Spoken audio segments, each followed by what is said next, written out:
This is episode 283 of How About That Cigar, recorded live at the Corona Cigar Studio. On this episode, we talk to Bob the Cigar Guy about his work in social media and much more. Please take a minute to subscribe on your favorite podcast platform so you never miss an episode. Now on with the show. Corona Cigar Company is your one-stop shop for all your cigar needs. Whether that's a brand new humidor, a box of those new cigars you've been waiting for, a top-of-the-line cutter or lighter, a place to enjoy the finest cigars and spirits with friends, or the only cigars grown right here in the Sunshine State, we've got you covered. Come visit one of our retail locations for the ultimate cigar experience. Visit us online at coronacigar.com. How about that cigar? Oh, how about that cigar? Ooh, sultry. Good evening. Sultry. So nice to be back.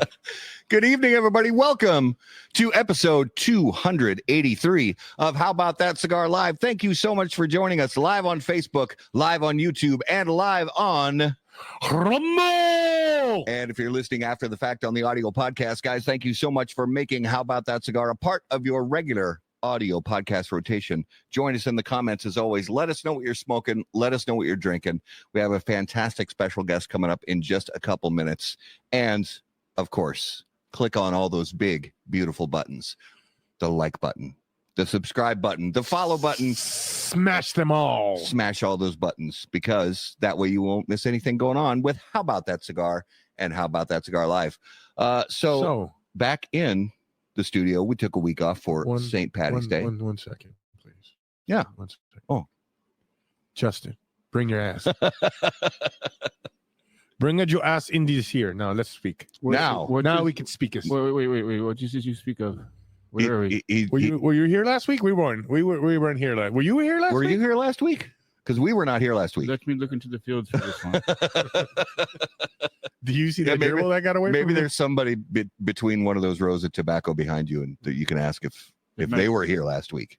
Somebody was here. Somebody was here last week.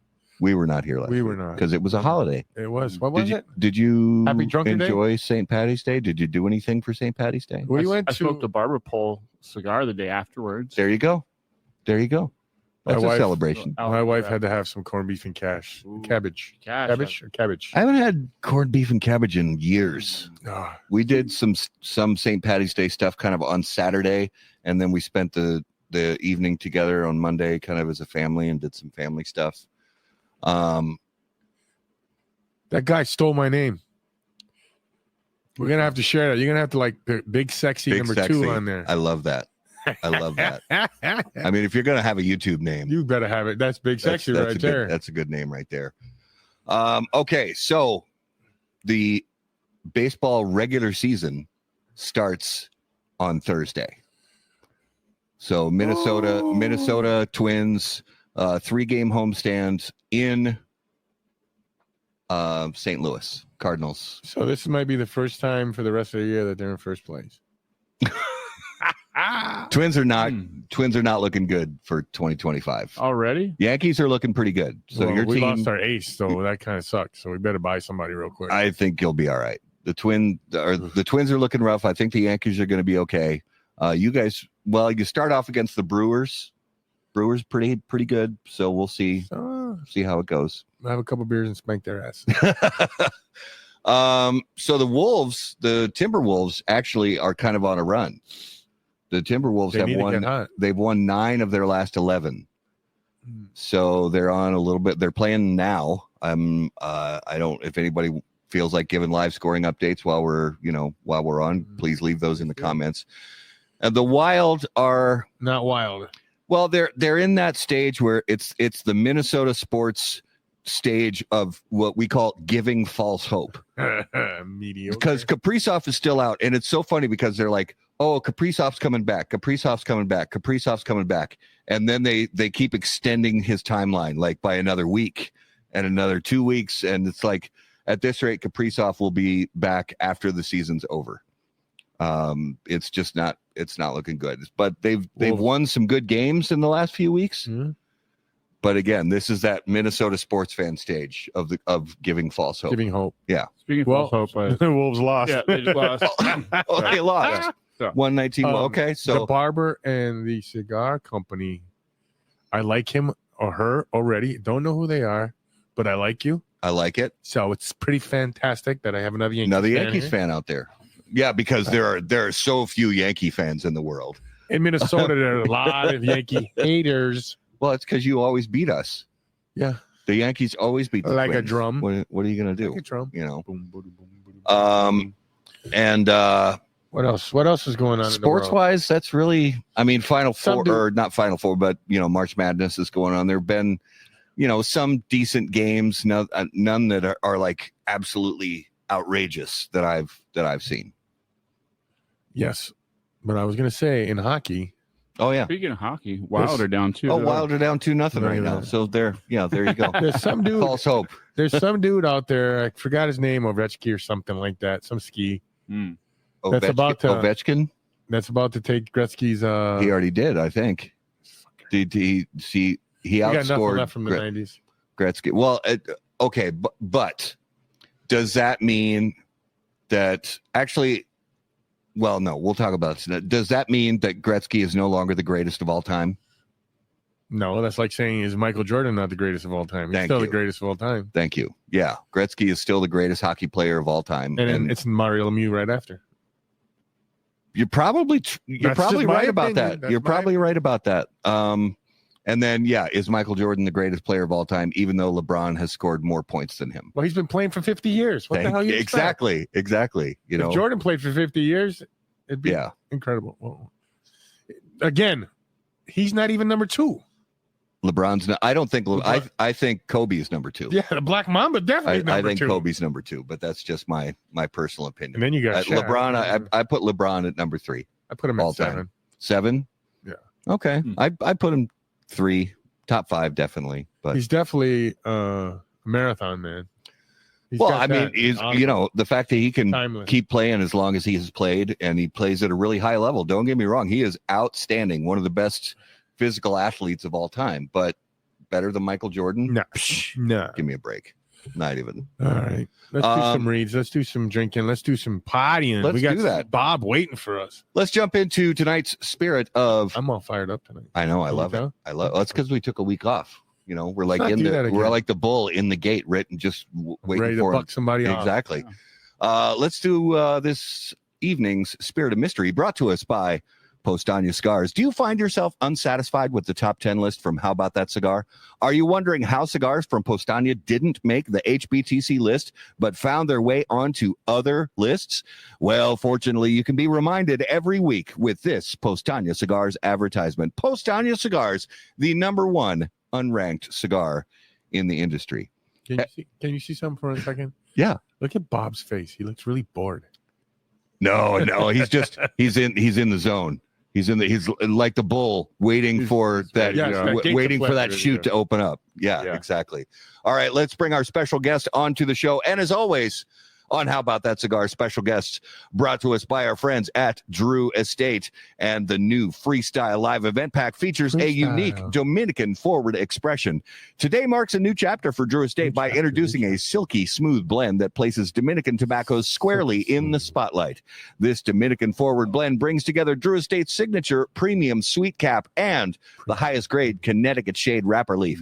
With an MSRP of $40, the new FSL pack contains 4 unbranded mystery cigars, along with an FSL torch lighter, an FSL dog tag necklace, and custom 10-count travel humidor. For more information, please visit drewestate.com. All right, ladies and Hey, can you repeat that one again? I think somebody was already. Holy. It's like we're in the Grand Canyon. You can hear the echo just behind me. All right, ladies and gentlemen, help us out. If you would, please put your hands together and welcome to episode 283 of How About That Cigar Live, Bob the Cigar Guy Finley. Hey, everybody. I got to tell you, I am stoked when y'all said that I could come on the show. I consider it an honor and a privilege to be hanging out with y'all. And I was not bored. I was just in awe. Y'all have such a chemistry going on back and forth. And so many reasons I'm glad I'm here. But one of them is that I will not get as near embarrassed when I go to PCA next month, because I call every time I interview that company, I call them Pal Stanny. And so evidently I've been saying it wrong the whole time. And they've been very polite. So at least I'll have to watch this video a couple times and recite it over and over so I can say the name correctly.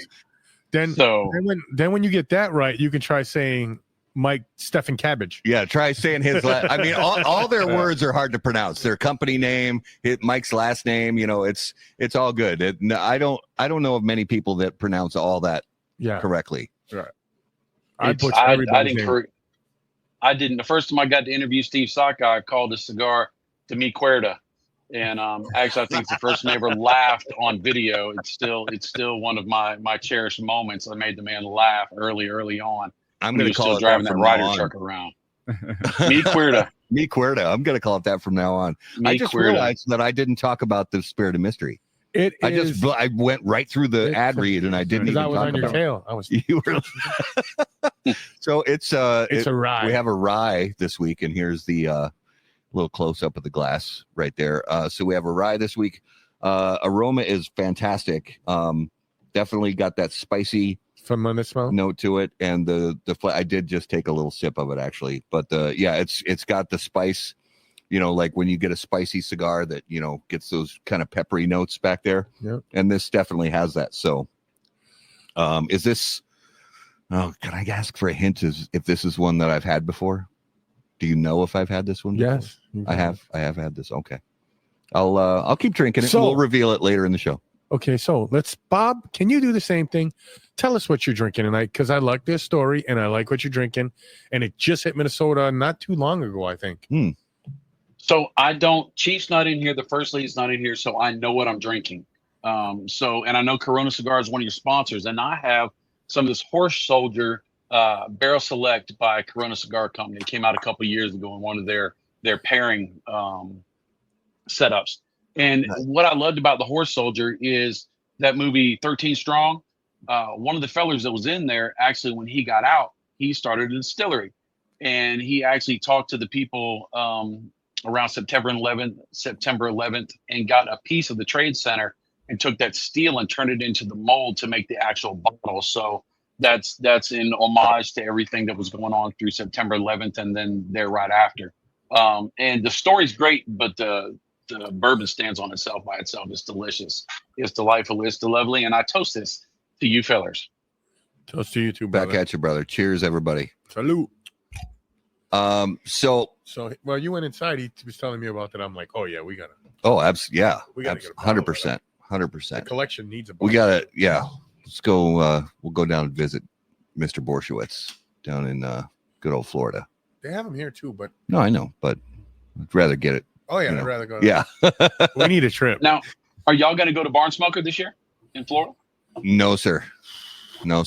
It's a lean year for us. We won't be. I hear you. We won't be at PCA. We won't be at much really this year. I will be in Virginia in a few weeks. Yeah, you'll be at the Tobaccology Crawfish Boil. Yeah, for the 5th year, and I will be at Stogie's world famous in Houston in a couple weeks too. Oh, nice.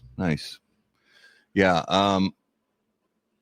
2025. There's other family stuff going on, and it's kind of a lean year for us, but it's all good because we still get to sit down and have awesome conversations with guys like Bob. Incredible guests. Yeah. So Bob, I gotta say, when you first came onto the scene, I started seeing some of your stuff out there on YouTube and social media, social media outlets. Oh, it's awful. And stop that. But the worst YouTuber on the land. So. I was taken by it right away because it was unlike anything else that was out there, and I mean that in the absolute best possible way, because it wasn't dry, it wasn't just like somebody droning on information.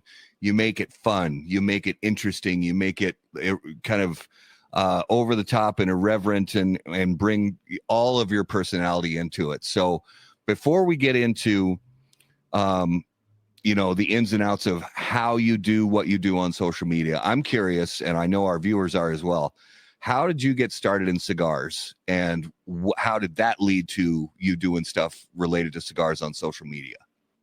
Well, I'll try and make it as short as possible. When I was in the Marine Corps, there was a sergeant that was extremely aggressive in my training schools, in my infantry schools before I ended up becoming a recon Marine. But in that training, every time we would go on force marches or trainings, he always had a cigar in his mouth, and he would pull a cigar out of his mouth and he would yell and scream. And I said, you know what? That's a good exclamator. And so I wanted to smoke a cigar, and I went to the PX and I bought don't judge me, the Antonio and Cleopatra Grenadiers 5-pack. Brother, Oh my gosh. that was some of my first cigars ever. I still to this day, sometimes I'll go on fishing trips in the summer with buddies of mine, and just for nostalgia's sake, we'll be at a gas station and we'll pick up a yellow box of Grenadiers. Nothing wrong with that, brother. They're green. You can tie them into a knot. They're all rubbery. And them things they're a freaking hot mess, but they will do their job. And so then once I got out of the Marine Corps, got married to my wife, the First Lady, Sarah, and we had kids, and I'd smoke an occasional cigar. I was that guy, you get a $20 bill, you go in the cigar store and you get 2 or 3 cigars, and that had to last you till Father's Day, Christmas, your birthday, or something like that. We lived in my kids were now in high school. We lived in a very bad neighborhood apartment complex, and I would sit out on my front porch, my little stoop, with my big dog, my Bible, and my cigars. And I talk to the neighbors, because I believe if you just are a presence, you don't have to be mean or anything. Just be pleasant and let them know you're there and that you see them. And then those ne'er-do-wellers don't hang out that much. They find somewhere else to go. And so my son came and he would sit down on the edge of the stoop while I was smoking cigars. And all of a sudden he started pouring out his life. Well, that was really neat, because when you got a high school kid, they don't talk to you much. How's school? Fine. How's life? Fine. How's everything? Yeah. Well, he started talking about things. And so I, being the manipulator that I am, I told my wife, I said, honey, our son is talking to me and it's really important. And he does it only when I smoke cigars. So I need to buy more cigars. And so that's how I started adding to a little bit of my humidor and had cigars on a regular basis. I was just a regular cigar smoker. Then Save the Leaf happened in 2014? I guess it was 2016. What is it? 2016. And they needed volunteers on the internet, on Facebook, to promote their whole protest the FDA when the FDA was cranking down really hard. Yeah. They're going to protest at the Capitol. And so I said, I have no money, I have no clout, I have no contacts, but I'll do stupid videos. And so what I did was I created a character called Average Bob Cigar Smoker. And I did the old, this is your brain on drugs with the frying pan thing, except I used a humidor, and I'd open up the humidor and I said, this is your humidor. And then I pulled tons of cigars out and throw it across the room. I threw it into a pillow. You couldn't see it. I wasn't tearing up my cigars. They're expensive. And then I said, this is your cigars on PCA or on FDA. And then I would close it down. And so I went to the event, and the first night we had the event, we were at a convention center, and all the cigar manufacturers were handing out cigars. And Justin Hunter, I think, from Alpha Cigar Company, it was an absinthe infused cigar. He gave me the cigar, and his mother was there, and she's a sommelier. And I told him that in the cold draw, I had tasted pineapples, and I thought I was in trouble. And come to find out that in their punch, in the pilon process, when they pull the pilon down and they remoisten it, they'd remoisten it with pineapple juice. And she said nobody had ever tasted that before in a cigar. And so one of the fellas there, Al Peter, a good friend of mine that I met at the rally, he actually said, I'm going to send you an Opus X Lost City. I want you to do a review on Facebook. And I said, don't do that. I've never had a $20 cigar, and I don't know what to do with it. And between him and my wife encouraging me that whole weekend, I said, fine, let's do it. And he sent me 5 different cigars. And so I said, I would do 1 a week on Facebook, and then I'll be done. And by the time I did the second week, somebody else sent me 5 more cigars. By the time I did the 5th week, somebody else sent me 10 more cigars. And then I said, well, we'll do this until I run out of cigars people send me. Here we are 10 years later. Wow. My son said, let's put you on YouTube. And I told my son I didn't want to go on YouTube because I would have nobody follow me, and then I would know that I'm the loser that I think that I am. And we've just taken off. We've been very blessed.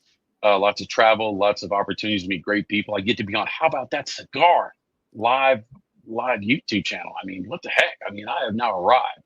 But that's pretty much it in a nutshell.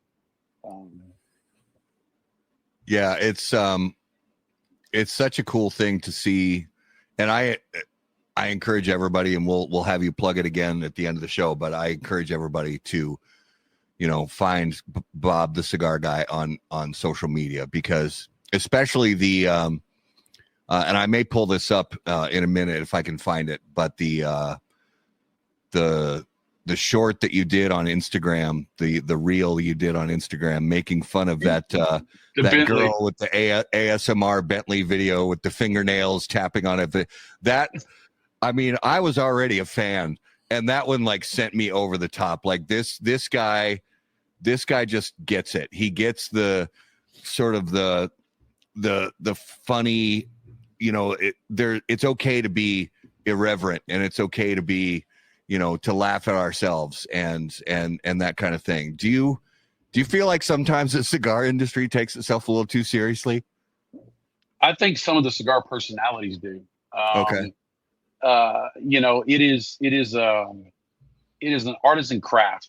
You got to think about all these farmers from seed to cellophane and all the things they do and all the processes that they can mess up, and the hundreds and hundreds of hands to make a cigar so that we can enjoy for a moment of peace or celebration is amazing. But there are some people who are drinking their Kool-Aid, and they just, you've been to PCA, you've seen it, you've been to events and seen it. And Mm-hmm. some of the personalities will stand behind a velvet rope, and they'll expect you to kiss the ring. And then there's other ones who are just amazing and extremely welcoming, and they'll sit down and hang out with you. And most of the times, some of those people just don't even talk about their cigars. They just want to hang out and have a great time.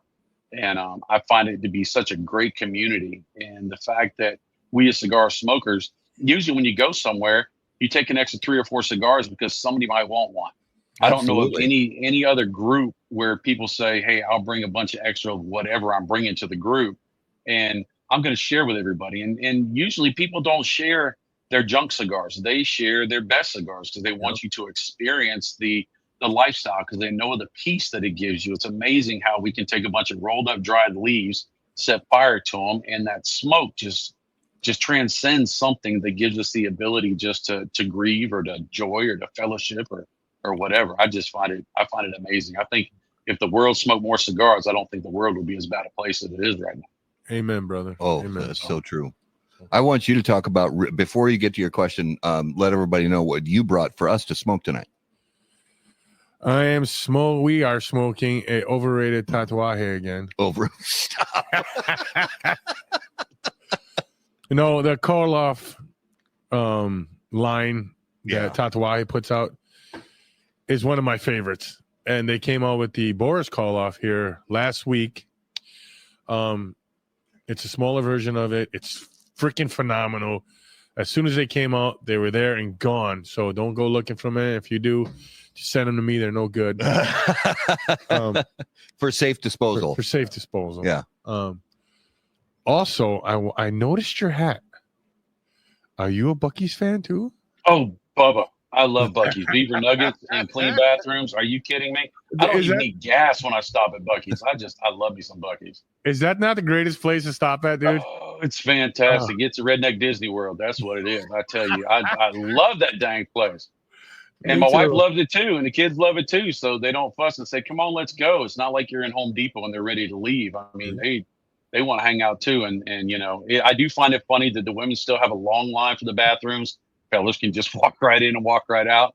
I'm glad I'm a feller. So what we do when the family goes down and when we drive down to Texas, it's like, all right, 20 minutes, we'll meet back here at this register and we'll pay for everything. But poof, and everybody just disbands. Someday I will. I've still to this day never been in a Buc-ee's. I've seen all the. Oh my gosh! Never been to a Buc-ee's. Oh my gosh! So I really need. Either take a ton of money or take no money at all, because you're gonna spend all you have in your pocket. I'm telling you. I think that they're trying to build one in KC now, Kansas City area. That's only 7 hours away. I mean, we can go there. It's worth it. We can go there, I just smoke. drove there. Was it no Last 2? year. I just drove there 2 years Was it ago. 2 years? Damn flies. Um, Anti-Bucky's over there. Y'all should do a Bucky's Allison, parking lot review. Bucky's. A show. You could do that while you're down there. Okay. Do a Bucky's parking lot review. You've done that from the bed of your truck before. Yeah. Do that from Bucky's. That'd be awesome. So Allison, what are you talking about? we love you so. You know how much we love you, Allison, but you're anti Bucky's. Why? How I can need anybody be we anti- need so type in an explanation. She's Allison. anti-joy. That's what she is. She's anti-joy. That's interesting. Now, you were asking about the hat. The hat. Yeah, I Okay. love the hat. It's Yeah. Bucky's hat. Yeah. Well, I mean, how can you not? I've never even been to Bucky's, Yeah. and I would wear a Bucky's hat. And there's a couple other things you said earlier that kind of tweaked my interest. Your fellowship and sitting on the porch with your Bible. Yes, Elaborate a little more. Yeah, talk Are you to a us man about of faith? that. Yeah, tell us. I am. I actually am. I was a youth minister for about 10 years. Went to school at Liberty University, got my degree, and then myself, my wife, were a youth ministry team. We did that for 10 years, and now we actually use a channel. I use a channel to share faith without sharing chapter and verse. I truly believe that we are valuable. Every last person was created with a purpose, and if we live up to, or if we allow ourselves to be who we are, great things happen, and we make a difference in our lives and the lives of others. And in this world, there is so much negativity. There's so much, you're not good enough if you don't have this, that, or the other thing. And so I take the opportunity, and Chief does as well. He has the live show. He also does our videos, all the videography. He does all the other stuff. The first lady, my wife, Sarah, she has the show as well on the channel. And in everything, we want to spend a moment just to spread positivity in people's lives. And I am a true Christian. I believe that Jesus Christ is the reason that I can get up in the morning, the reason I ever got here. And when I leave this place, I have a great place to go to. And I hope that everybody I ever talk to goes there as well. So, Amen, brother. That's awesome. Yeah, cigars are a great vehicle for sharing your faith. Yep. And sharing your story and sharing your journey, because everybody's got their own faith, and there's different versions of the Christian faith. There's different types of faith that are, but there's also, everybody's got a journey. Everybody's got a story or multiple stories. I mean, you also serving as a Marine, and my brother served in the Corps for many years, and I know he's got a lot of stories. Everybody who spends any time on this, planet has stories to tell. And that's one of our favorite things about cigars. And I know that I've even heard you talk about this before, Bob, on your channel, that's something that you kind of identify with as well. Everybody's got stories. And if we can use those stories to connect us, and if we can use those stories to, share things that are important to us, like if it's a story about our faith and what that's meant to us in our lives, if it's a story about family struggles, if it's a story about anything, and that's one of the things we've kind of as a group talked about for the last year or so, kind of from a standpoint of, in a lot of cases you see when you talk to guys specifically, because although there are many women in the hobby and the industry of premium cigars, it is largely a male hobby, and that it just is what it is. And there's a tendency, where men just kind of take their troubles and their struggles and they just shove them down, and they're like, I don't want to bother the rest of the world with this. I got stuff to do. My family needs me. I've got stuff to do and all that. And for people in the cigar hobby to be able to sit around, like you said, Bob, with talking with your son, and you got more you got more information out of your son in an hour-long cigar than you had maybe in the few years previous to that in total. And there's something about the smoke that opens people up to just talk about stuff that's hard to talk about. And it knocks the walls down. It knocks exactly the guard down. Yeah. And you're just two human beings talking about whatever you want. Yeah. And cigars are amazing. What has that meant to you over the years, Bob, as far as even, because I wanted so badly to get this shirt that said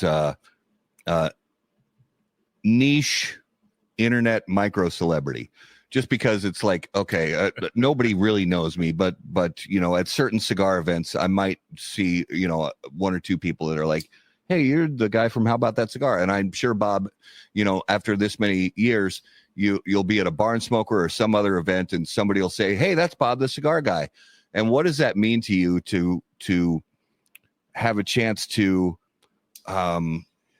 let that platform that you have that's been given to you, to use that to sit down and have honest, real conversations with people? It is such a privilege and such a blessing and such a responsibility. I'm humbled when somebody comes up to me and says, hey, you're Bob the Cigar Guy. Can I get a hug? Because I'm a hugger. And so just to take that moment and to pour into somebody's life for just a minute and just to encourage them or just see a smile on their face, it warms my heart. I mean, we use cigars as a vehicle to share positivity and encouraging messages. We do. I mean, that's the honest to goodness truth. Now, I love the fact that I'm not a refrigerator review channel. I like smoking cigars, talking to people. I can talk to people around a refrigerator. I mean, I'm all right with that too, but, be Bob the buffet guy, but that wouldn't be the same. But being able to sit down with people and cigars are such a leveler. You could have a guy who's smoking a $50 cigar with a Fortune 500 company next to a guy who he had to choose to either get that cigar or go out to eat that night. He's eating peanut butter and jelly so he can smoke a cigar, and he's sitting in a lounge and he's just relaxing. When people take the opportunity to reach out to somebody and just talk to somebody, the connections that you have is amazing. Social media, Facebook, there are so many people that I call my lifelong friends that I've only met virtually. Yeah. I hope to meet them all one day, but I have genuine connections with people, and that comes from smoking cigars. And so it is awesome to be able to spend that time. And I get to meet you three fellers. I mean, are you kidding me? Y'all ain't no slouch. I mean, y'all been around for a good while, and you've had some superstars on this channel. I was kind of starstruck by, oh my goodness, they got a whole bunch of people on here that have done really, really great things. And then they've got me in my shed in my backyard. So hopefully I won't be the lowest number you've ever had. I bet y'all will be back next week with a whole big bangers of people watching. So there's Chris Duque. Oh man, I love that fella. Oh, Chris, good to see you, brother. It is awesome. I'm gonna see him in a few weeks. Oh yeah, that's right. He'll be at the Boyle. Yeah, that's right. Bring me a stick, by the way. I want one of your your special sticks that Saka made for you. Please bring me one. Yeah, the unbanded stuff that's in the bottom shelf. He's actually got a stick. Oh, that's right. That's right. That's right. The year of the Duque. Year of the Duque. Yeah. He's promised me a review at PCA. I've nailed his foot to the floor. Nice. He's an awesome friend. I got to review him when we first started at one of the barn smokers, and he is just such a genuine fella. He's amazing in as being in the police department in Hawaii, and then when he was basically retiring, he was ready to be done. They brought him in to do internet issues with children, and he really dove into that, and he really helped a lot of kids and a lot of families and get rid of a lot of people that are doing things they shouldn't be doing. And I need to say this, the Barber and Cigar, his name is Sammy Flo. He's a feller. I know y'all said you couldn't tell if he was a feller or a lady because it was just Barber and Cigar, but he's great. He runs a barbershop company that goes to cigar lounges. And so we're talking about hanging out and all this and that. What better thing to do than sit and get a shave or get a haircut and a shave, a close shave, waxing. Anyway, I'm trying to pull myself out of this hole. I really, really am. Firefighters No, you and can't- big you axes, can't and I don't say want you coming down here. You South can't say Carolina and whoop me with waxing. an axe. You can't say waxing and then follow it up with "pull me out of this hole." That's Ooh. a bad combination. Well, at least I'm not smoking your Brazilian Matafina anything right now. But they do that at the lounges, they do pop-ups, and also they work with Drew Estate. They're a vendor for Drew Estate, and you go to a barn smoker, you can sit down and you can get a shave and you can get a haircut or a polish, or whatever you need to do, and it just makes life nice. It's just fantastic. It's one of my things I have to do at every barn smoker. Sammy is awesome. He's a swell feller for sure. We got to get Chris on the show. Oh, I would love to have Chris. You do have to get Chris. Uncle is amazing. Yeah, Chris. I'll call you later and we'll get something. That would be fantastic. And I can use my back wax too, by the way. I was just there you go. You start right here and go all the way back. Well, how far down though? All the way down. Are we talking? See, I wasn't going to ask. Are we talking to the crest? All the way down, or to the crest, or to the taint? To the taint. Oh, I like pain. You know that. No, I'm not that committed. Not that committed. Nope. Oh nope. Lord. Nope. You gotta try everything once. Yeah, but you're all tatted up on your back though. Yeah, but it's still hair back there. No, I know, but my deer's got hair. Oh boy. Oh, you're here. I forgot you were here. You've been so quiet over there. Yeah. That's why you don't take off your shirt when you're hunting deer. You don't want to scare the shit out of them. Yeah. I get shot in the back. It's questionable though. So I want to jump into kind of the cigar review space because there's a lot of people out in the world doing sort of publicly facing cigar reviews, and I like your approach, Bob. I'm curious. I think he fell asleep. No, I'm lighting up a cigar. He's I lighting finished up my a cigar. first cigar. I'm working on another cigar. I'm listening. He's got a Sin Compromiso. I do have a Sin Compromiso. I like it. So I want to find out from you, Bob, how Allison, it's not a taint, it's a chin rest. Any which way. Okay, that's this is a show for grown-ups, so we can I'm definitely going to agree with that. But I'm also going to move on quickly. So cigar reviews? Yes. Yeah.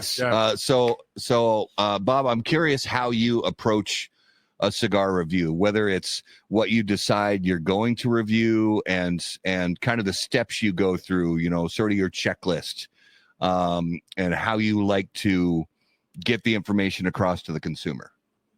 All right. Well, first, when I started, I had lots of notes. It looked like a high school paper, and I had to read all that stuff. And now, being in it for a while, I'm not good. I'm lazy. And so I just kind of go with researching information. I try to go to the manufacturer if I can find it.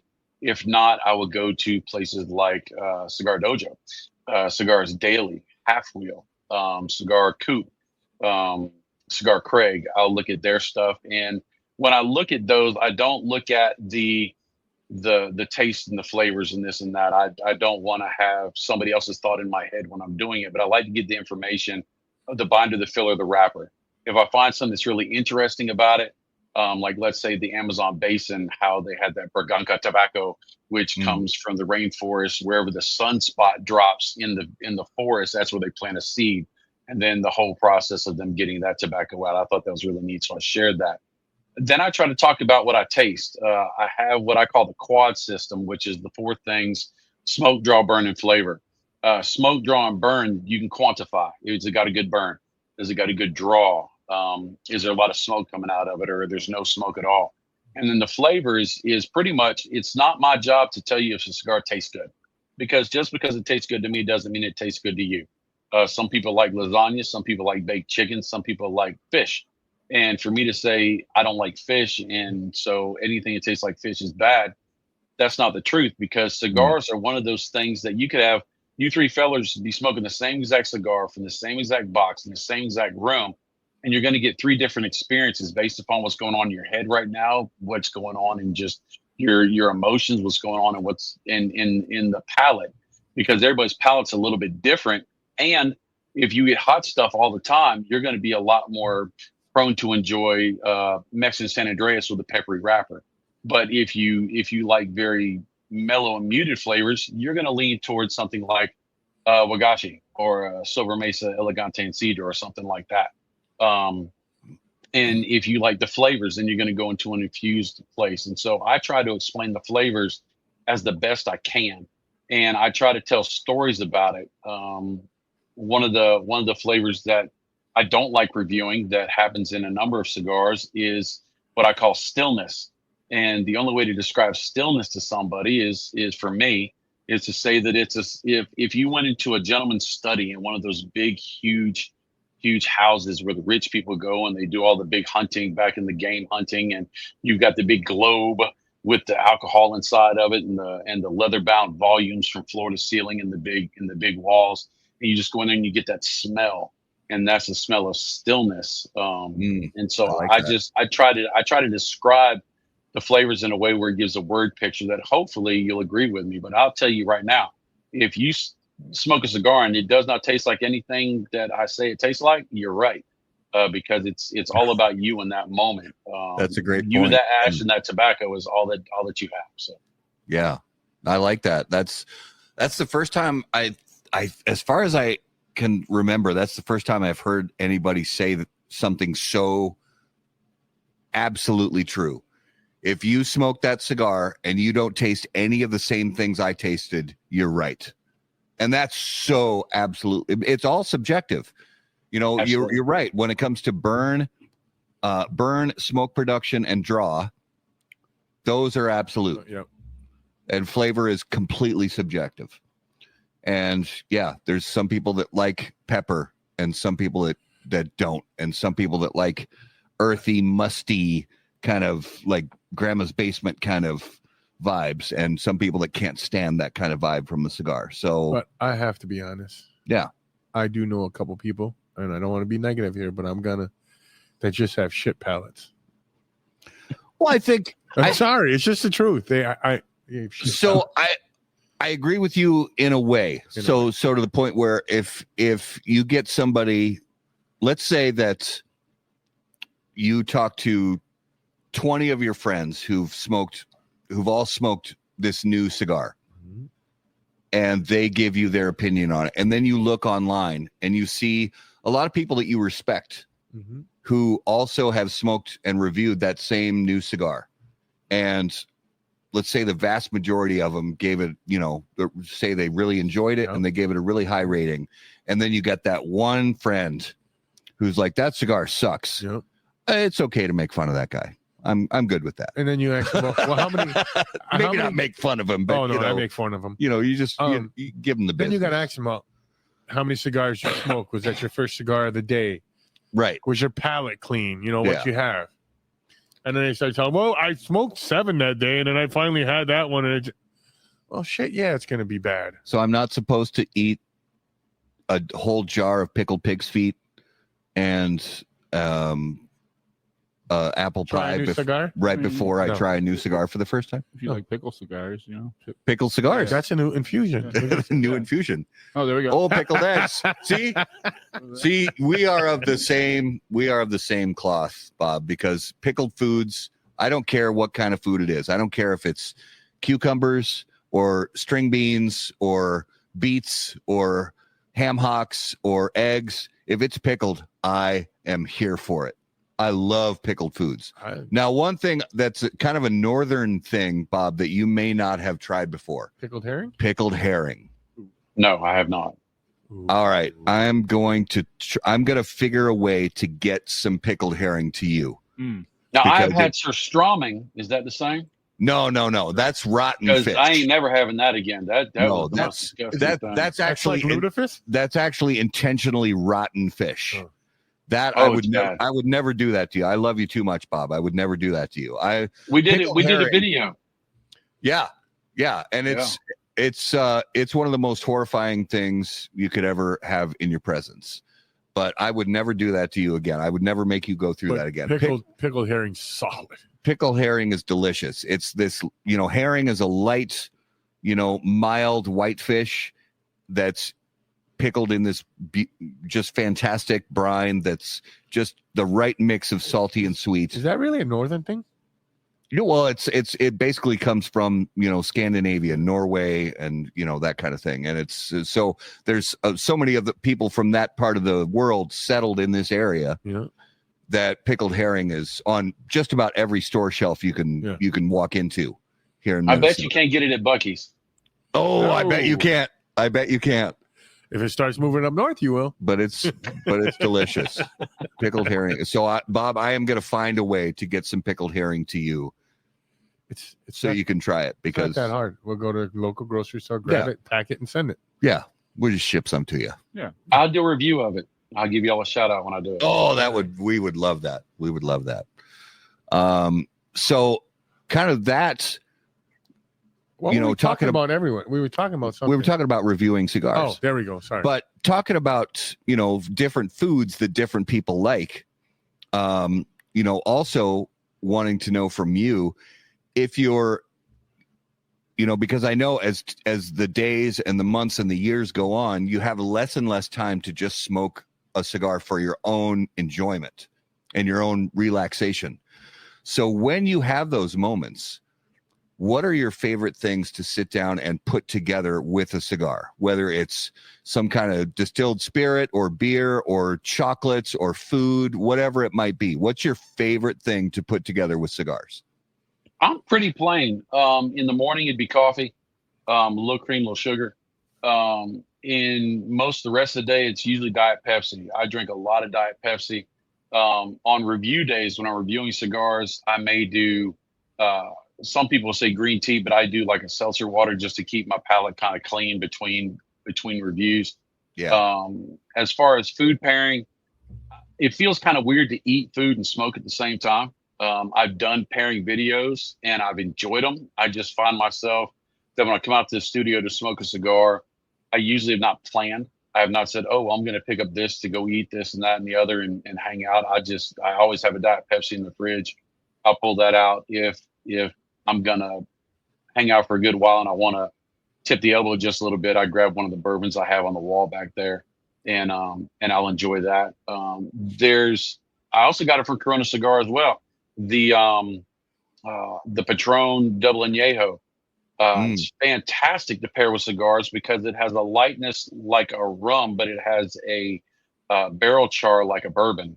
It's really just a lighter bourbon. I really, really enjoy that as well. So, but Diet Pepsi usually not eating much of nothing. To be honest, I'm boring. So, no, that's not boring at all, and it's good to, just kind of keep things simple. It may be pickled herring as soon as I try it. That may be my new thing. Oh my gosh. I hope you'll love it. I'm so excited to send you some because it's one of my favorite things in the world. I'm the only person in my whole family that can stand it. And I'll eat a whole jar of it myself. It's so good. Now, Lutefisk is a whole different deal. Lutefisk, we're not going to put you through that because you already done Lutefisk is good. You already did the rotten surströmming or however you say it. Fish. Lutefisk is good. Lutefisk is terrible. You're crazy. No, Lutefisk is rotten fish jello. That's what it is. And I would not wish that. I like it. Oh, I can't. I like it. We don't want to. We don't want to. You can send them some roll. Do you want to send him Lutefisk too? No, I won't. can't do that to Bob. I like Bob too much to send him. It's an acquired taste, Bob. Lutefisk is acquired taste, and I've meant it. I didn't ever eat it until. Do you know what else is an acquired taste? Epicac. You like a cock? What? You know what Epicac is? You're a firefighter. How do you not know what Epicac I don't know what it is. Epicac is the thing they give you to drink that makes you vomit. Puke. It induces vomiting. That's what you got a finger for. Come here, kid. What'd you eat? Oh my gosh, we went off the rails, but I'm here for it. I love it. So Bob, I'm curious. Besides the world of cigars and premium cigars and doing the stuff you do on videos and going to events and stuff like that, what do you like? What are your hobbies? What do you do to keep yourself occupied? And if you're still a working man, what do you keep yourself busy with? as far as the job is, I work at an automotive manufacturing company down here in Greer, South Carolina. And so I basically what they call a reworker. So I'm a mechanic on cars that have never been driven before. They come off the line, the production assembly line, and if there's any problems, it's my job to fix it and make it perfect for the customer. I spend a lot of time doing that. We work really, really hard, really, really long hours, bunches and bunches of days. But when I have time off, I'm a builder. I'll build a deck, I'll build a fence. I have a lathe, I have a plasma cutter, a welder, I have a forge. I'm doing coin rings and all sorts of stuff. Anything that I can build and put together, any excuse that I can buy tools and use them, I do. And then I take the opportunity I have a daughter, my Gracie, and we do some projects together. Me and my son get out here, we do some projects, and then I've got 5 grandkids, and we'll do things together. And my wife, the first lady, we'll actually do some stuff as well. We like to create things and make things. I want to leave something as a legacy to where when I'm gone, they'll have something they can remember that they don't call me grandpa, they call me Big Daddy, but they can say my Big Daddy made that. I like that. I actually picked that name because I was too young to feel like I want to be called Grandpa or Pop Pop. Not that I'm saying anybody should not be called Grandpa or Pop Pop. My vanity was just too big for that. So I said, y'all just call me Big Daddy. So around here, everybody just calls me Big, and it fits, as you can see. So, I do a lot of building stuff. Nice. Me and my daughter are restoring a 53 or 63 F100 pickup truck right now. Yeah, I've been following that. So, that's an exciting project because I am obsessed with old Fords. I love old Fords, specifically Fords, and I've been like love it or hate it. I've been a Ford guy my whole life, and I'm excited to see every time there's a new, even just some little crumbs of update from that project. I'm excited to see it.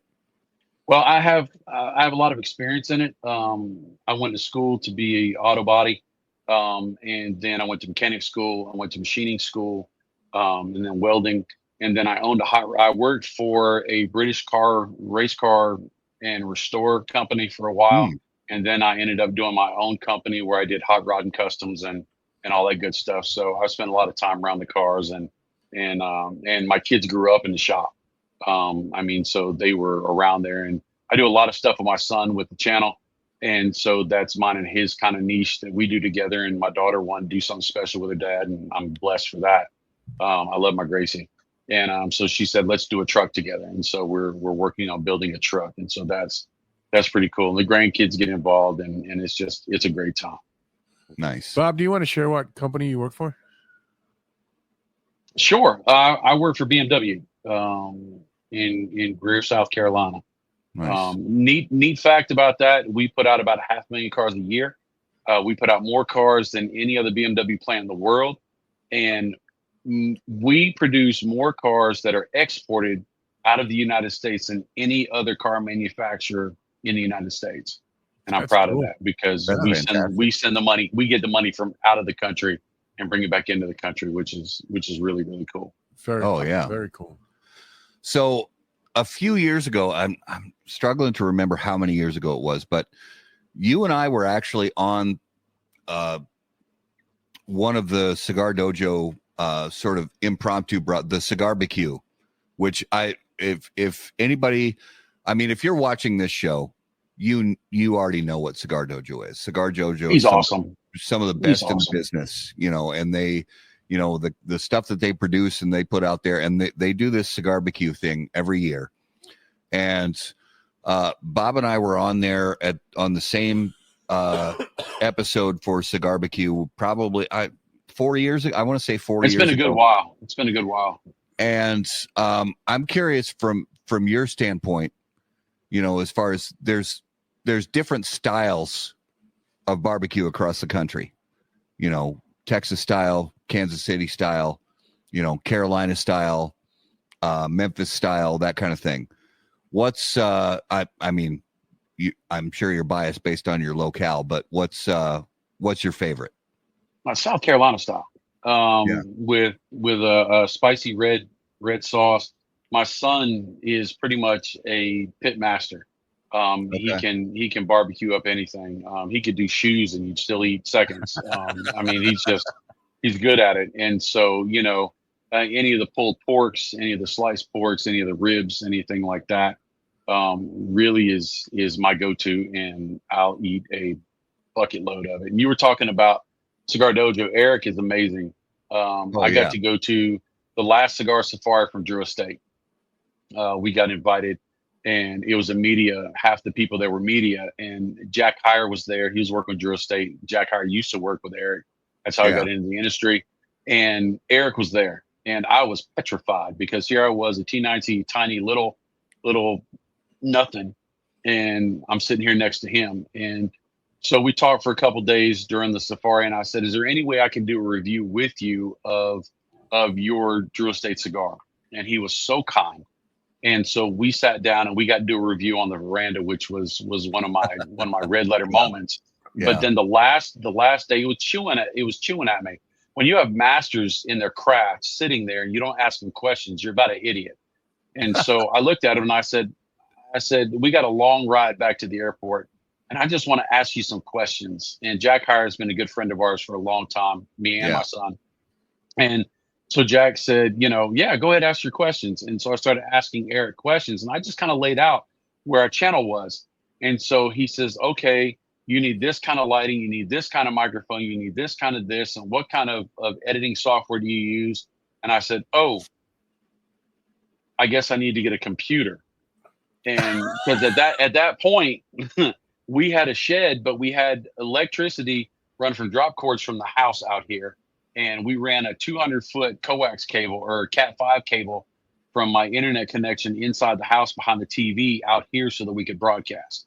Yeah. And it was hilarious. And Eric actually was trying to get on the phone. He couldn't get service. He was going to buy me a computer, for goodness sakes. But he is one of the most kindest and awesome people. He's one of the people that really gave me the drive to keep going. Him and Tim Swanson. Tim Swanson really great. Poured into me. Tim is fantastic. Ava's done great for us. Steve Saka has done fantastic. All the Drew Estate people have done so much for us. We are just blessed to be where we are because that we've got to stand on the shoulders of those people and the true OG. Cigar Coop as well. Cigar Craig. They're just fantastic and phenomenal. I would love to be a tenth of who they are. And I could put y'all in that list of people that I strive to be like, because y'all got this thing going on. Your chemistry is fantastic. Even though Justin talks way too much. Oh my God. I can't get a word in edgewise. That guy he's a magpie. He just chatterbox. So. Oh yeah. So Bob, do you honestly like Cigar Coop? I like Cigar Coop. Cigar Coop is, I guess, like that lucrefish thing that you're talking about. Love Cigar Coop? It's an acquired taste, but he talks baseball a lot, and I know y'all were talking baseball. I don't talk baseball. I talk cigars, but who doesn't love Coop? I love Coop. Coop is a national treasure. Coop is a national.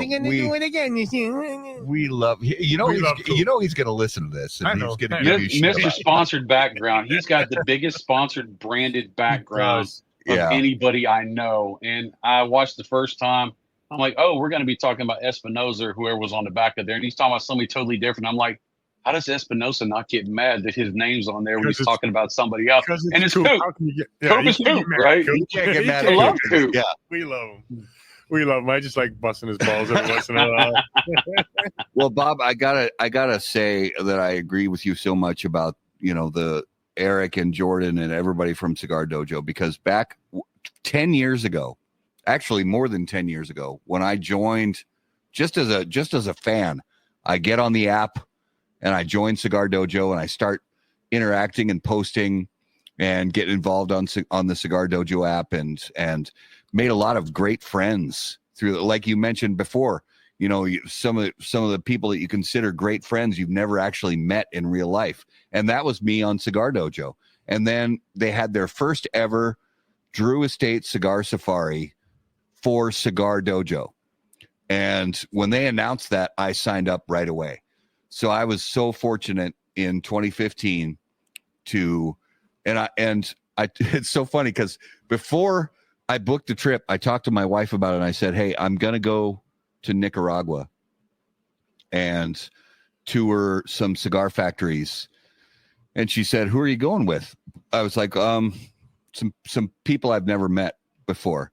And her, of course, her alarm bells go up. She's like, I don't know about this, but so I show up in Nicaragua, and it was so funny because, not only Eric and Jordan and all these other people from, who were just like members of the Cigar Dojo community. I show up at this hotel in Managua before we get on the buses to go to Esteli, and they're sitting at a table or by the pool when I arrived, and I took my stuff to my hotel room, and I go over there and join them. And it was like we were old friends. And it was literally the first time we had ever met in person. And it's like we're old friends, and we sit down and we start talking about, we talk a little bit about cigars, but, because we had never met each other before, in real life, we're talking about our families and our kids and our jobs and life and that kind of thing. And as much as the conversation would inevitably, because we're all cigar nerds, the conversation would inevitably kind of go back to, the leaf. We're just connecting as people. And I have considered Eric and Jordan and the people from Cigar Dojo lifelong friends ever since then. And I got to echo what you said, Bob. Those guys are, I consider them pretty much the best in the business. They are the sort of the, the tower to look up to, because they do such great work. And how about that cigar wouldn't be what it is today without Cigar Dojo and Cigar Coop and Blind Man's Puff and Half Wheel, and so many people have been helpful to us along the way, and that's what it's all about. It's sort of one of the people in the cigar industry said it's a creative competition. Like we're all vying for our own space in the world of premium cigars, but we're helping each other along the way. And I have been so incredibly entertained and have enjoyed so much of the content, Bob, that you have put out, and the time that you've spent and the work. I know it is actually work. And so we just want to say that we're grateful for what you do for the cigar industry, for the average cigar smoker that's out there that just wants to take a minute to learn a few things and laugh for a little while. Just thank you for what you're doing, and keep up the good work, brother. You're awesome. Thank you very much. That's cool. So I appreciate it. Let's talk about this charity and the giveaway you gave, the amazing giveaway you gave for COVID. Oh, we've done some crazy stuff. The plant got shut down, and we wanted to give back. And we've been blessed with great sponsors, and so we have a lot of stuff. And so what me and my son decided to do is we did what we called the Smokeonomy Stimulus Package, to where every night we would do a live, and I think it extended, but it was like 34, 35 days. Every day we were giving away a giveaway. We're on for an hour, just being encouraging and funny, just giving people something to do when they're sitting in the house with nowhere else to go. And we would give away 20 cigars plus hats plus cutters. I think we gave away like $17,000, $18,000 worth of stuff by the time it was over. And then we've done a couple other huge giveaways where we give away stuff to about a couple hundred people. And that will go into the $20,000 worth of stuff. And we don't make any money off of it. When we do the bigger giveaways, we do raffle prizes, and we charge you like $15 or $20 for a ticket. You can buy 2 tickets, but every ticket's a winner. And so all that money does is it just pays for our shipping, because you're a small channel. If you try to give away $300 packages through UPS or USPS, you'd be broken and no power would be on in the house. And so That's um, right. and so we just do great big giveaways. David Floyd's like the pool ball drawing winner. That was fantastic. So when we did the giveaways, some people's internet doesn't come up fast enough. Other people are Right. faster than others just because of their service. And so what we would do is we would have the first 15 people would answer the question right, and their name would get put in, and each one of them would have a pool ball. And I had a bunch of pool balls in a big old box, and I would shake the pool balls that we pull that one out, and that would be the winner. And so we did that just to give back, just to be encouraging, just to give somebody something to look forward to. Because let's face it, when COVID happened, there was really not much to look forward to. You were just stuck. I mean, What you a can only mess. watch so many Yeah. Netflix movies, right? And so it was just something that you could say, okay, today I'm going to get up and I'm going to do nothing until 7:30 or whatever time we did it. And I'll get to Yeah. tune in for a while and have communications. When we do our Thursday night show, Chief does a Thursday night show called Chief Talk live at 8:15. Nice little plug right there. Shameless. We have lots of comments, and it's really interesting. People will have comments going on in the comments, and it will have nothing to do with what we're talking about. They're just catching up and talking about their days. And it's just so Yeah. neat to see that the community, we're just there to open the door so people can be people with everybody else. And it's just fantastic. It's wonderful. Not that I'm saying that people shouldn't watch the content Chief does, because he does great content.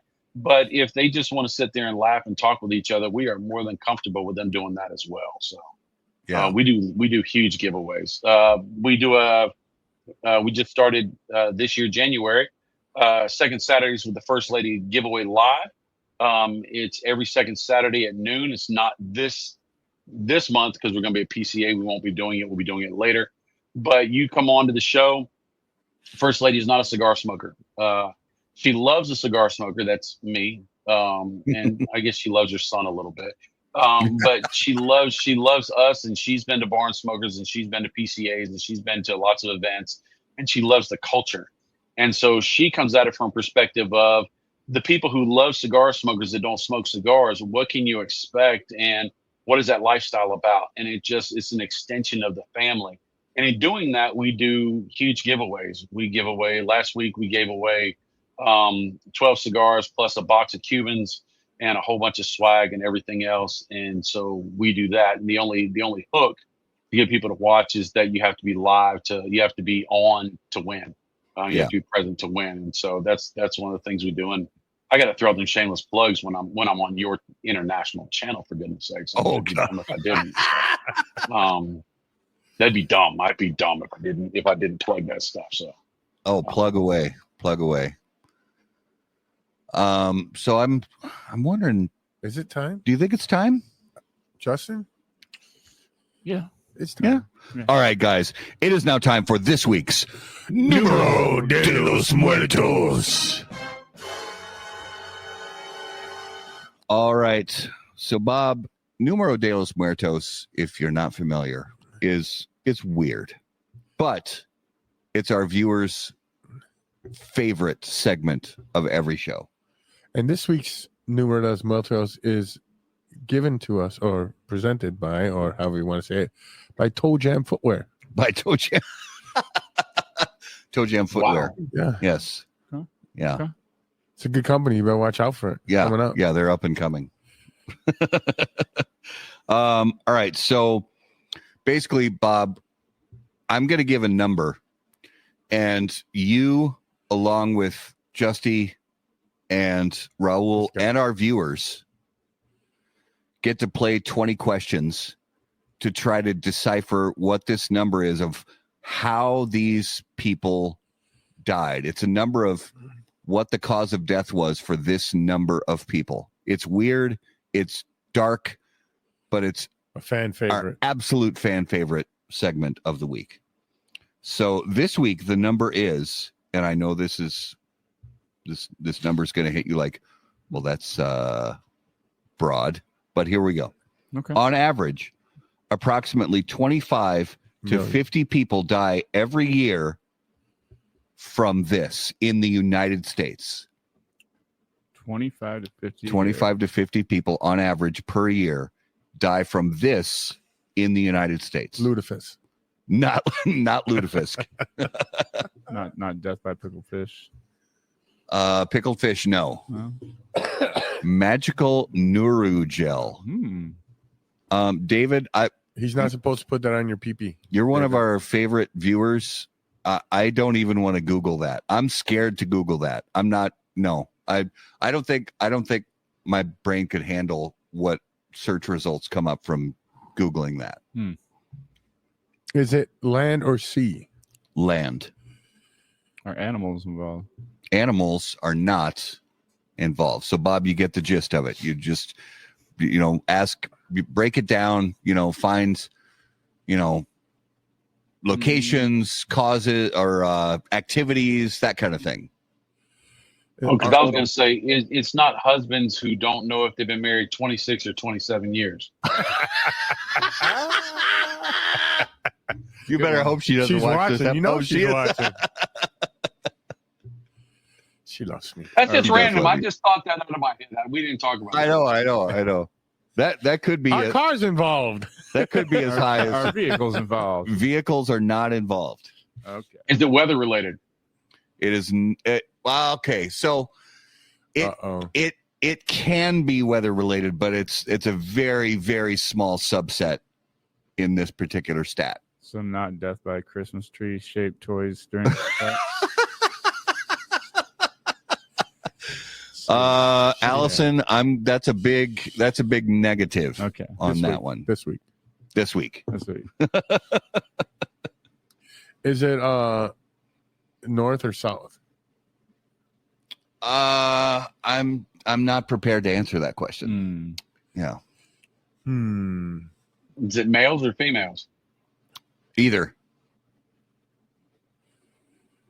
No animals are involved. No animals are involved. No vehicles are involved. Nope. Are they self-inflicted? I mean, not intentionally.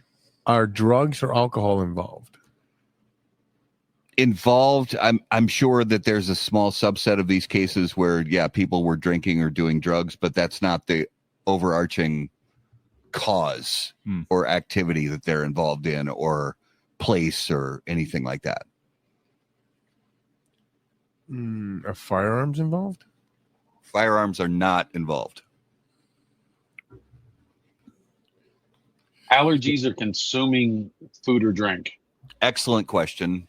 No, it is not involved with allergies or consumption of food or beverage. Somebody else says erotic asphyxiation. That's my son. Oh my God. Boy, go to bed.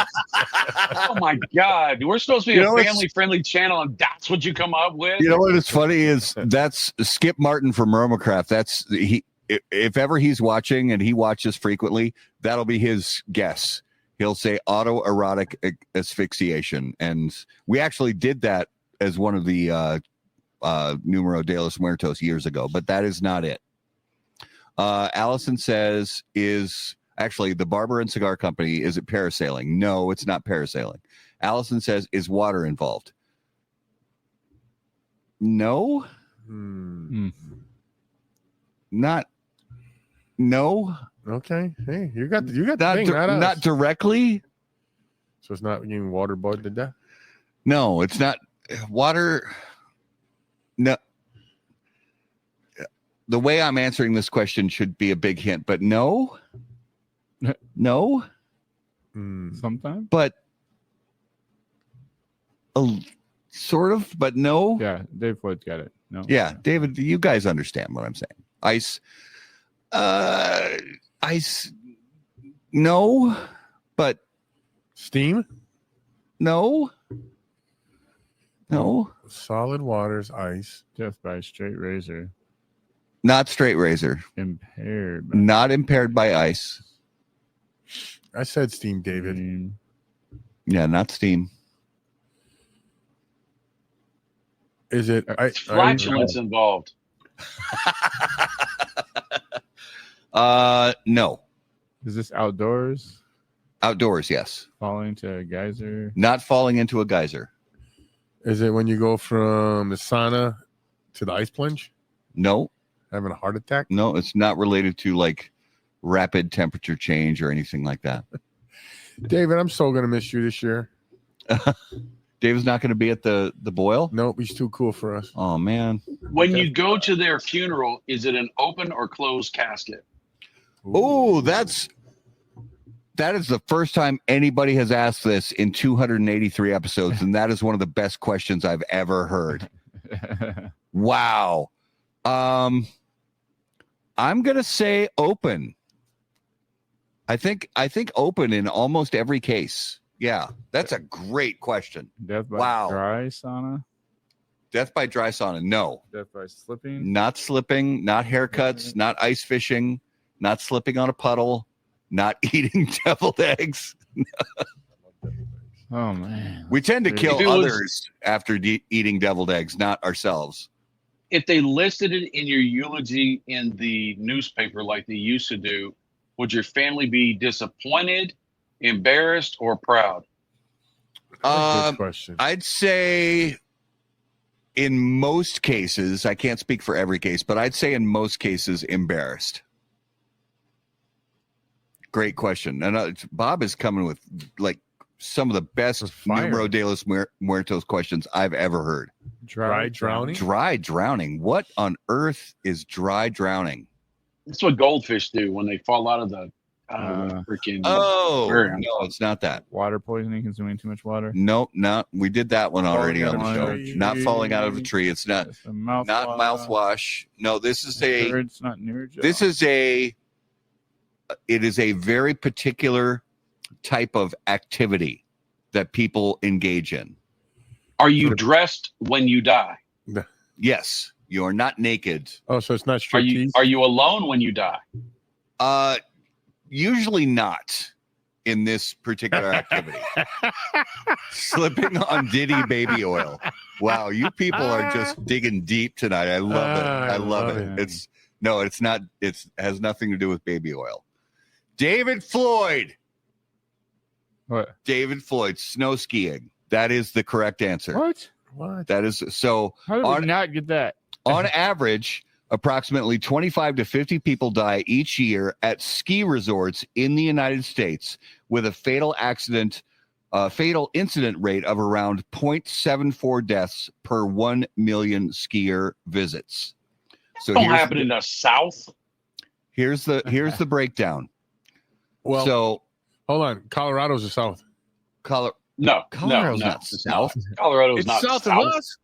Colorado's not south. Colorado is west. Southwest. It's middle Right. west, but it's not Midwest, but it's middle west. Yeah, Colorado. It's South. I do not consider Colorado the South by any stretch. And anybody who lives in the South, they would, if you asked if Colorado was in the South, just like Bob said, that absolutely not. All right. Agree to disagree. So the National Ski Areas Association reports a 10-season average fatal incident rate of 0.74 deaths for every 1 million skier visits. In 2022 and 2023 season, they reported 46 deaths at U.S. ski areas, with 42 males and 37 skiers. I don't know why that's broken. This is Google AI, so take it for what it's worth. While many assume head injuries are the primary cause of death, experts say that collisions with trees at high speeds are actually the most common cause of deaths for skiers. It's not the speed. It's the other stop. Yeah, it's not the speed; it's the object that you crash into. Oof. That's why I don't ski. Puerto Ricans don't ski. Puerto Rico, yeah. Other factors. The majority of fatal incidents occur on intermediate terrain, and a significant portion involve collisions with other skiers, the snow's surface, or trees. They also track other catastrophic injuries defined as life-altering injuries, such as paralysis, with 53 such injuries reported in the 2022 and 23 season, 42 of which were male and 44 were skiers. I don't know why they're wording it that way, but And some of them are avalanche deaths, but very few actually. That would suck. And in Colorado alone, there were at least 17 deaths at ski resorts in the 2022-2023 season. Only one person of all those stats, only one person died while skiing while they were wearing a helmet. So the vast majority are Head injuries. Head injuries. David, of course, everybody smells smoke. It's a cigar show. Come on, David. Yeah. I mean, story checks out. Story checks out. So that was this week's Numero de los Muertos. All right. It is time to reveal this week's Spirit of Mystery, brought to us by Postania Cigars. So I am really enjoying this rye. It is extremely aromatic, very flavorful. When I first started drinking it, it seemed like it was really high proof, but I don't necessarily think now that it's like insanely high proof. I'm going to say this is somewhere between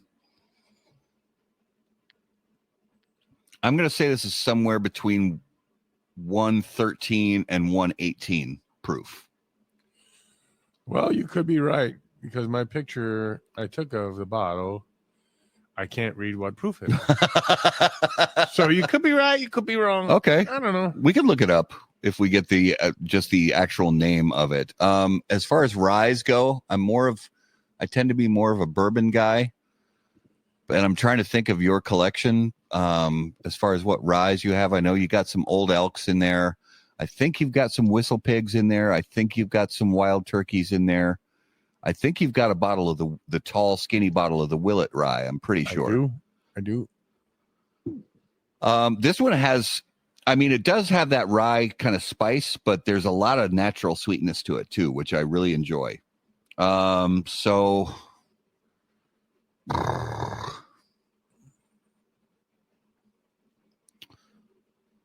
I'm not really a rye aficionado, I'm gonna just you can't use that excuse because you're a bourbon guy and you don't get most of the bourbons right. So that's true. Good point. I'm just saying. No, yeah, that's totally fair. I'm gonna just go with. I do have an Austin rye. Excuse me. I don't think it's Overholt. I don't think it's Overholt. I'm going Old Elk. Wrong. Okay. All right. Let's reveal it. What do we have this week? It's a rare breed. Oh, it is Wild Turkey. We had who said Allison said Wild Turkey. All right. So we have Wild Turkey rare breed Kentucky straight rye whiskey, barrel proof. And I'm going to zoom in here. You can't see it. Yeah, you really can't see that. Yeah, unfortunately, it's way off to the side where the label curls around and you can't read the proof. You know who he looked like a little bit? What's that? He was with the way he was just sitting back there. He looks like Mickey Peg a little bit. Mickey Peg from All Saints. Yeah, a little bit. I feel sorry for that fella. Bob is far more handsome than Mickey Peg. But all right, so Wild Turkey rare breed, barrel proof, rye. So that was tonight's Spirit of Mystery, which I got wrong again. It's okay. I've gotten what am I at? 6%? I'd say 8%? 6.5. Yeah. I don't have a great track record but there's so many whiskeys out there. It's like picking especially with your collection, a guy who doesn't even drink. And I've got to pick out, what it might be from 160 different bottles, something like that. Yeah, maybe a little less. Yeah, the numbers are against me, but I'm okay with that. I'm all right with that. It's still nice to enjoy it. And I haven't even opened the bottom drawer up yet. That's a good rye. It's definitely a good rye. No, I'm happy to like it. All right, let's jump into the lightning round. Now, Bob, these are some fun quick non-cigar related questions, and it's especially fun because you've never been on the show before, so we get some of the OG old school lightning round questions. So if you were about to get into a fight, what would your soundtrack music be? I would have to go with Here Comes the Boom. I think of the movie. That's just Excellent choice. It's a lazy answer, but no, it's not lazy. I honestly think only a couple people I think have given that answer before. Maybe only one. You might, yeah. So that is not a common answer, and I think it's a fantastic answer. So that is very, very well done. All right, Raleigh, this has become one of my favorite questions. All right. So what is the most underrated and overrated fast food franchise out there? Oh Lord. And I'm a connoisseur of fast food. I would say overrated is McDonald's. I mean, it's everywhere and it just stinks. So that would be the overrated. Underrated, God knows. It's more underrated down here in the South, and I would say In-N-Out. I love In-N-Out. When we go to Vegas for PCA or something like that, or we go somewhere else that has one, we stop and get some the animal burgers and all that other good stuff. Yeah. The carnivores. So you don't have have those. That. You don't have those where you're at. Not in my area. Okay. Yeah, we don't have them up here either. No, I like Whataburger. I've had it is in Vegas. Yeah, that's when we have it. Yeah. So. All right, Justin. This is the big one. All right, Bob, you ready? Yes, I hope. The zombies are coming. You get to pick 3 people to be on your zombie apocalypse survival squad. Who do you pick and why? People from the cigar industry. I'm trying to think of who's slower than I am, because I just have to outrun them, and who's smarter than I am because zombies eat brains, and so I'd probably be safe just standing in a crowd. All right, I consider my son to be in the industry, and he is 6'3.5", and he's huge and swole, and I could probably pull the "I'm your dad, you must save me" card. So I would pick him. I would pick Law Ream, who's now with Zeno. He used to be with Republic of Debauchery. He's been in the military. He's awesome. He's fantastic, but he's faster than me. So I would probably have to hobble him before we started the fight. And then, I would say Steve Saka, because if we survived, he would tell the story so well, and he'd bring cigars. And so cigars actually avoid zombies. Zombies do not like cigars because you have to be smart to smoke a cigar, and they are not smart. And so they don't understand the cigar smoking lifestyle. So those would be my 3. But I'd pick the 3 of y'all as well, because I think I not run most of them. The fireman, I don't know if I'd be able to beat him, but he'd have an axe. So, and a ladder, and so we'd be good there. So, and we may or may not have a lot of guns, allegedly, and ammunition, allegedly. All mine got lost in a boating accident. Yeah, mine too. It's weird. It's weird. They all sank to the bottom of a lake somewhere. Yes, and I can't find them anymore. My GPS went down with them as well. It's weird. It's too bad. There's another question I want to ask him, just because he does interviews too. So if you had your own talk show, who would be your first guest? And this person could be dead or alive. I see, that's a hard question. I thought you were asking 3 questions. Yeah, I changed the game. Yeah, that's how we do. He's changing the game up. And why? Yeah. See, anybody, and I'm going to use Groucho Marx for this, when he said that any organization that would have me, I wouldn't join because they're a bunch of awful people. So if yeah, I had my own talk show, then, I don't think anybody that was worth watching would be on my show. God knows. That's a hard question. I mean, of course, you could say Jesus, and then everybody's going to go, oh, that's cool. And then you can say some superstar, and that would fit well. And I don't know. And I know that's a crappy answer. So No, that's not a crappy answer at all. It's a lot. There's a lot of ins and outs to that. I've used the Jesus one too. Yeah. It's an easy one, right? Who's going to argue with Jesus, right? Yeah. I mean, so you can get away with that, but that's a mailed in answer. To be honest, somebody from like the Revolutionary War, to be honest. Oh, that's just sit down and listen to them talk about, maybe somebody that came over on the Mayflower with a dream to be an American citizen, what America was going to be, and all this and that. That would be kind. I mean, we're coming up on 250 years, which is amazing. And so to be able to just hear their perspective of something like that, somebody who doesn't have a voice, I'd probably want to have on the channel so they could have a voice and tell their story. I like that. That's really good. Yep. All right, let's do this week's notable smokables. So, Bob, on notable smokables each week, all of us name a cigar that we smoked recently that was notable to us. Now, this could be a cigar that's been on the market for many decades, but we haven't smoked it in a long time. We just smoked it for the first time ever.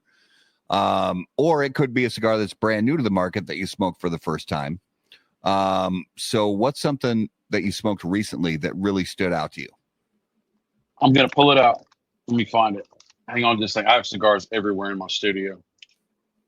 We know the feeling. We can relate. This is it. This is a new company, Natura Cigars, and this is the Frisian, which is the Mexican San Andreas wrapper. Fantastic cigar. If a Diet Pepsi costs you $2.50 around where you live, you buy 4 Diet Pepsis or you can buy a cigar, right? I know YouTube doesn't like saying price points. So it's a brand new company. They did vegetables, and COVID happened, and they had all these greenhouses, and nobody was buying tomatoes, evidently. And so he was going to lay off a ton of people. And the guy decided that he didn't want to lay off people. He wanted to get into cigars. And so he uses greenhouses to grow these cigars. And there's a longer growing period. And that cigar is brand new. I think it's 2 years old. The company's 2 years old. And that cigar just blew me away. It has such a blend that I was so impressed with, because usually, you got to kind of get into you got to start amassing tobacco. You got to start selling cigars so you can buy the first primings of tobacco instead of whatever's left over after all the big guys get it. And they really hit their blends running. Fantastic cigar. So Nice. That would be, and I'm not sponsored by them. But if you're watching, I can only do it for sponsor. But it's a great cigar. It is. Nice. Raleigh, what's the notable for you this week? I gotta say the one we just smoked. I enjoyed it a lot. I mean, I'm still it's down to the the nub, and I'm still enjoying every puff from it. So the Boris Karloff from Tatuaje, very nice. That's mine. All right, Justy, what's notable for you this week? I mean, that was good too. Yeah, it was. It was delicious. Yeah. But I went with the Alec Bradley Magic Toast I had a couple years ago. Are you serious? Shut the fuck up. I literally, dude, I wrote the exact same cigar on mine for tonight. Yeah. Alec Bradley Magic. That is so weird that 4 years ago or so. Yeah. Popped it out. Yeah. That is so funny. We named the exact same. Yeah, I wrote that on my podcast script earlier today. I was like, I smoked it over the weekend. Yep. And I hadn't had one maybe since they came out. Right. Like it was like 4 years ago, wasn't it? So, yeah. And crazy good blend. Unfortunately, is that one of the ones on the chopping block? I think it might be. I think that one might be on the where they're gonna put that in hiatus for a while. Hey, jinx. And it'll probably, but they've all got those predicate brands in their back pocket. They'll pull them out in a few years and be like, hey, the new release. New release. Yeah. I don't blame them. I would do the same thing if I were them. All right, coming attractions. This is what we have on the show over the next few weeks. Next week, March 31st, we talked about him just a few minutes ago. Jack Heyer from Camacho Cigars, one of our favorite people in the cigar industry. Absolutely love that guy. So cannot wait to have him back on the show. And then on April 7th, we have John Carney coming back on the show, but this time with a new company. So he's now with Bentley Tobacco, and excited to hear about that new project and see what they all have going on. And that is what's coming up on How About That Cigar over the next couple weeks. Bob, if you would please give our viewers and listeners an idea, where is the best place for them to keep up with everything that you guys have going on, from whether it's Bob the Cigar Guy or, you know, all the others, because I know you guys are working on a lot of different things. Where can everybody keep up with what you have going on? We got a ton of stuff going on. We have a Facebook page, Bob the Cigar Guy. I also have my personal Facebook, which I answer a lot quicker, which is Bob Finley. Then we have our YouTube channel, which is our main drive. We have Instagram as well, but the YouTube channel is Bob the Cigar Guy. So it's the Instagram channel. And then we've got a ton of videos we put out. We almost work as hard as How About That Cigar. We have on Tuesdays, we have Drew Estate videos. On Sundays, we have basically it's just conversations and stories and encouraging stuff brought to you by Dunbar and Tobacco and Trust. Fridays, we have a podcast. I got the Smokes Let's Ride podcast with me, Bob the Cigar Guy. Thursday nights at 8:15, we have our live show, our virtual HERF. That's with Chief Talk.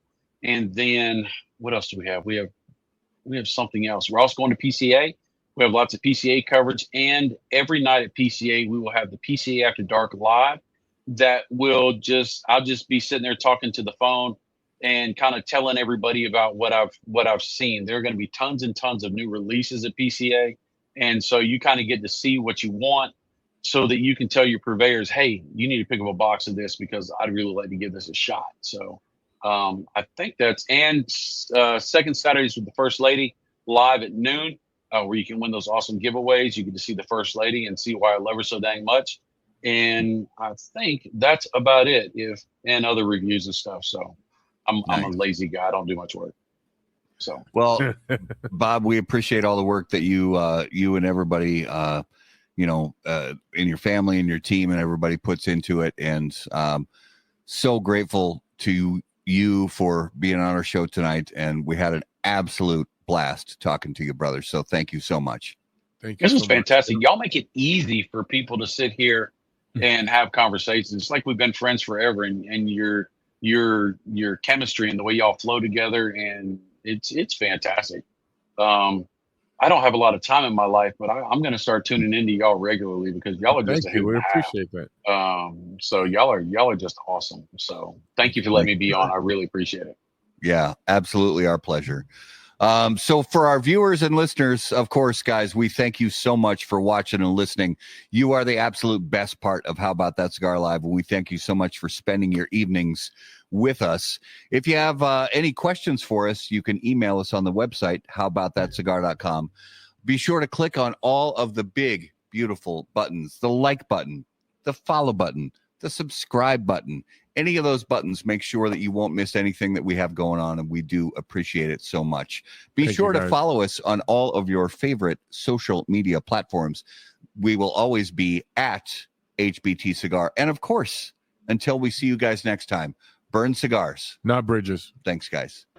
Any comments, opinions, viewpoints, or statements presented or uttered by guests on the HBTC podcast, HBTC live video streams, and all other media from HBT Media LLC are solely those of the individual and do not necessarily represent the opinions or viewpoints of How About That Cigar or its parent company, HBT Media LLC, any of our advertising partners, or the premium cigar industry. The primary purpose of How About That Cigar is to entertain and to encourage activity and growth within the community of people who enjoy or want to learn about the enjoyment of premium cigars.